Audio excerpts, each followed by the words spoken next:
2毫子嘅香蕉播入油鑊，即刻扮鳥變鳳凰，外酥裏糯，甜而不膩，好食到根本停唔到口啊！今日就用梳香蕉整一味隔離好老王嘅老婆至中意食嘅點心，記得點讚收藏啦！嗱，整呢味嘢香蕉唔可以用太熟嘅，如果唔係炸出嚟一劈嘢就好尷尬啦。首先香蕉去皮，呢個皮冇抌，留翻嚟做刺身，然之後用把刀仔將佢切成2公分嘅厚度，跟住落嚟調個濕漿，3羹嘅粟米澱粉，3羹嘅麵粉，然之後加入清水攪勻佢，跟住再打個雞蛋落去，加上少少食用油，呢個係香蕉起酥嘅關鍵。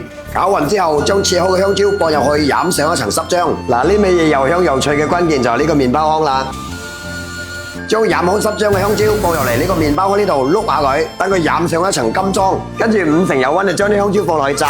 落去之後嘅10秒鐘之內冇咗話，如果唔係甩晒嗰啲麵包糠就唔酥脆噶啦。等佢定型之後再慢慢推散，炸到佢浮晒上嚟，表皮金黃酥脆就可以出鑊啦。色澤金黃，外脆裏嫩。平時我5個女朋友考試100分嘅時候，我都會整翻一味表揚下佢哋嘅。學識未啊？學識咗幫我點個讚咧！